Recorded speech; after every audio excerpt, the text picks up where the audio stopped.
வணக்கம், நான் தான் Shabtheena. Welcome back to Shabtheena's kitchen. என்னடா இந்த மாதிரி செட்டப்பில் இருக்குன்னு நினைக்கிறீங்களா? இப்போ தீபாவளி ஸ்டார்ட் ஆகிடுச்சு. எல்லாருக்கும் தீபாவளி செலிப்ரேஷன் மூடு இருக்கும் பார்த்தீங்களா? அதனால தான் இந்த மாதிரி ஒரு செட்டப் பண்ணிட்டு சூப்பராக ஒரு ரெசிபி பண்ணலாம்னு சொல்லிட்டு நான் வந்திருக்கேன். இன்றைக்கி நம்ம பார்க்க போகிற ரெசிபி என்னன்னா தீபாவளி லேகியம்.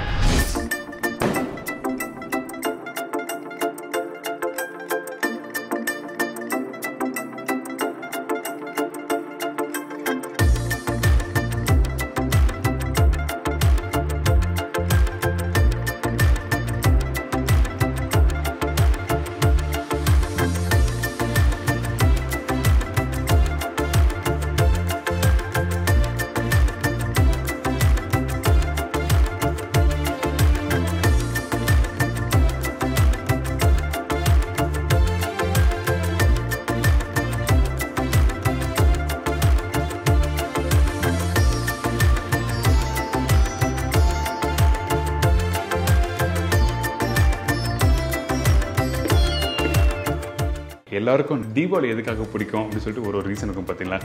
எனக்கு தீபாவளி எதுக்காக பிடிக்கும் கேட்டிங்கன்னா, எங்கள் அப்பா கூட சேர்ந்து நான் பட்டாசு வெடிக்கிறது ரொம்ப ரொம்ப பிடிச்ச ஒரு விஷயம்.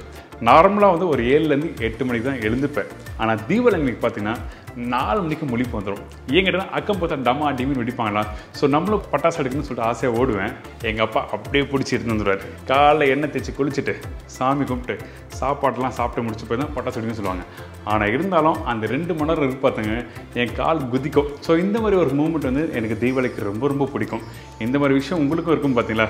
முடிஞ்ச கமெண்ட் பாக்ஸில் கமெண்ட்ஸ் கொடுங்க. இப்போது இந்த தீபாவளி லேகிங் எப்படி பண்ணுறது பார்ப்போம். அதுக்கு முன்னாடி இந்த தீபாவளிக்காக இந்த லேகிங் எதுக்காக பண்ணுறாங்க கேட்டினா, காலை எழுந்த உடனே சில பேர் 4 மணிக்கு வந்து எண்ணெய் தேய்ச்சி குளிச்சிருப்பாங்க. அந்த டைமில் சில பேர் ஜலதோஷம் பிடிக்க வாய்ப்பு இருக்குது.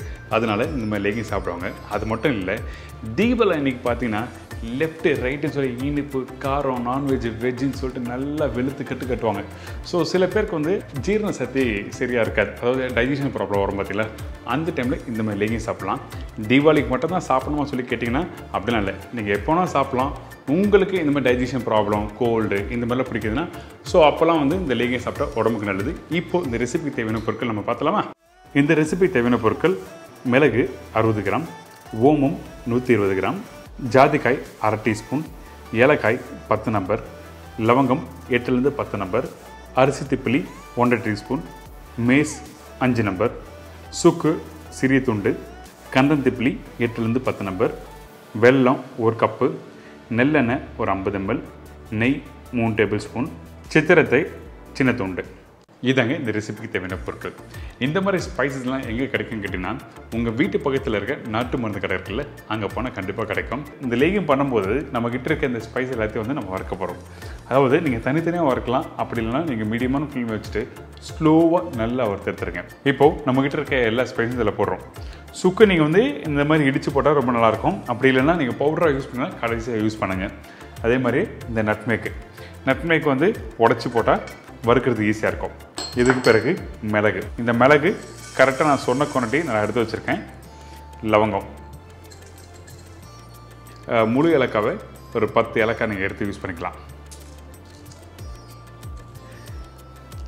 மேஸ், அதுக்கப்புறம் இது வந்து லாங் பெப்பர், அதாவது நம்ம ஊரில் பார்த்திங்கன்னா ரைஸ் திப்லி சொல்லுவாங்க.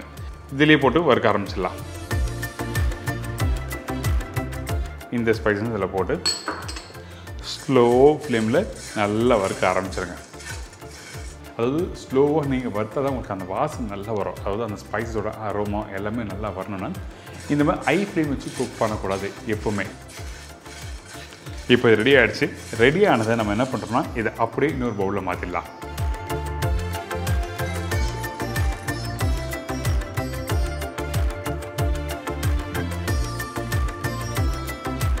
இதுக்கு பிறகு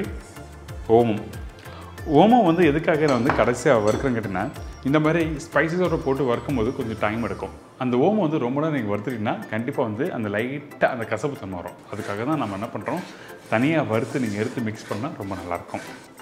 ஓகே, இப்போ இந்த ஓமம் ரெடி ஆகிடுச்சு. ரெடியான ஓமத்தை அப்படியே இதில் எடுத்து வச்சுக்கலாம்.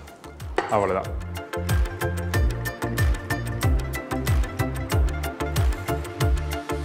இப்போது நம்மக்கிட்ட இருக்க இந்த ஸ்பைஸ் எல்லாத்தையும் வந்து நல்லா வறுத்தாச்சு. வறுத்து முடிச்ச பிறகு இதை பவுட்ரு பண்ணுறோம்.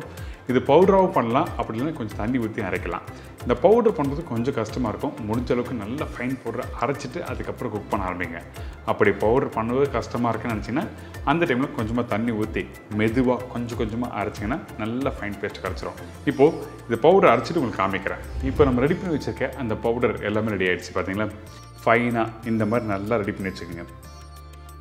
அதுக்கப்புறம் நம்ம சமைக்க ஆரம்பிக்கலாம். கொஞ்சமாக தண்ணி, அதிகமான தண்ணி வேண்டாம். இந்த மசாலா குக் பண்ணுறதுக்கு தேவையான அளவு. இந்த சைடில் நம்ம என்ன பண்ணுறோம் கேட்டிங்கன்னா கொஞ்சமாக தண்ணி ஊற்றலாம்.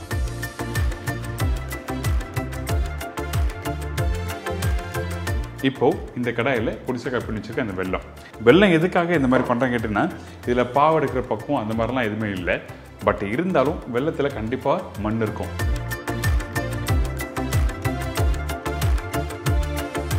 இப்போது இந்த பேனில் தண்ணி நல்லா கொதிச்சு வருது பார்த்தீங்களா. இந்த இடத்துல நம்ம என்ன பண்ணுறோம், ரெடி பண்ணி வச்சுருக்க இந்த பவுடர் இதில் போட்டு நல்லா மிக்ஸ் பண்ணுறோம். இப்போ குக் பண்ணுறதுக்கு கொஞ்சம் நல்லெண்ணெய் ஊற்றி இப்படி நல்லா மிக்ஸ் பண்ணி குக் பண்ண ஆரம்பிக்கலாம். அப்பப்போ கொஞ்சமாக ஊற்றி நல்லா மிக்ஸ் பண்ணுறோம். அந்த எண்ணெய் ஊற்றி நல்லா மிக்ஸ் பண்ணும்போது ஸ்லோ ஃப்ளேமில் வச்சு குக் பண்ணும்போது இந்த மாதிரி நல்லா வெந்து வரும். இப்போ திருப்பியும் நல்லா கொஞ்சம் ஊற்றலாம்.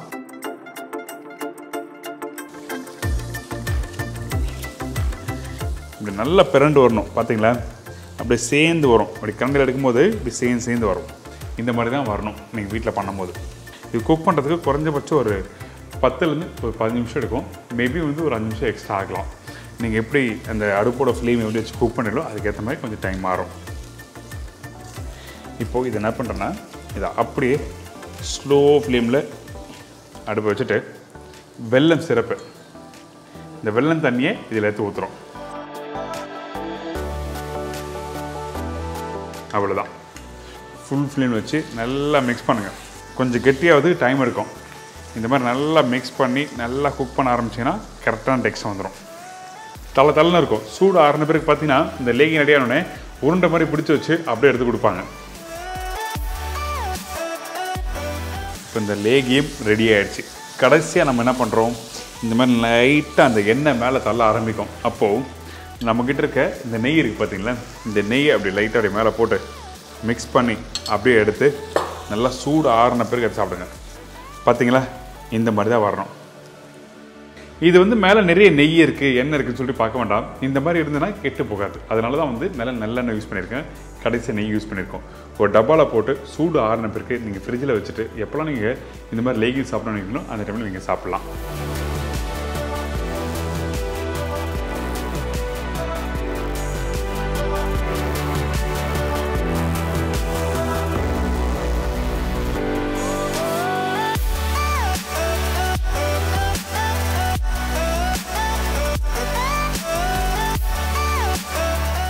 இப்போ இந்த லேகி ரெடி ஆச்சு. இந்த லேகியம் பார்க்கும்போது எனக்கு நிறைய சின்ன வயசு ஞாபகம் வருது. இந்த லேகியம் நம்ம சாப்பிட்றதுக்கு பயந்து ஓடுவோம். ஆனால் இன்றைக்கி அதோட பலன் நமக்கு தெரியுது. இந்த மாதிரி எந்த ஒரு ரெசிபியாக இருக்கட்டும், நீங்கள் வீட்டில் எந்த ஒரு ப்ரிப்பரேஷன் பண்ணாலும் ஸ்லோ ஃப்ளேமில் நல்லா மெதுவாக குக் பண்ணி எடுத்தாலே அந்தளவுக்கு அருமையாக வரும்.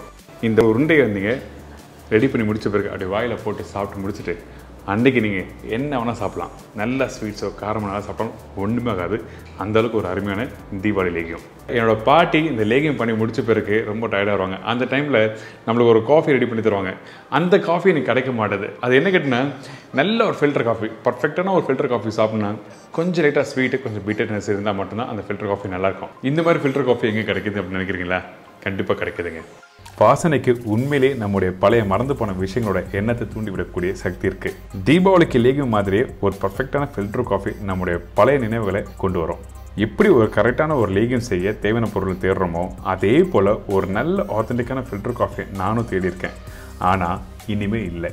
நான் சின்ன வயசில் விரும்பி குடித்த அதே சுவையில் வருது இந்த கான்டினென்டல் மால்குடி ஃபில்டர் காஃபி.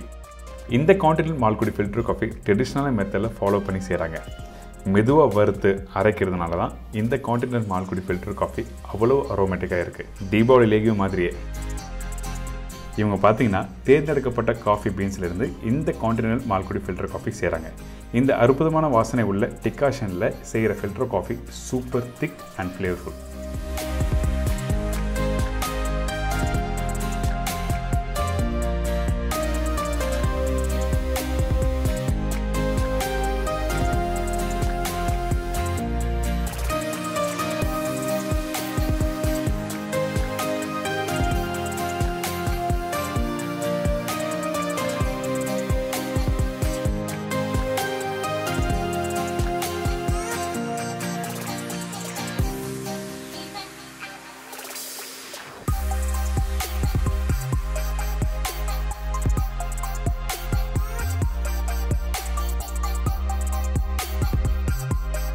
ஒரு நல்ல ஃபில்டர் காஃபிக்கு தனித்துவமான சுவை தருவது கரெக்டான டிகாஷன் தான். இன்னொரு முக்கியமான அம்சம் ஃபில்டர் காஃபி அரைக்கிற அளவு. அதோட பர்ஃபெக்டாக செய்கிறதுனால ட்ரெடிஷ்னல் ஃப்ளேவர் அப்படியே இருக்குது.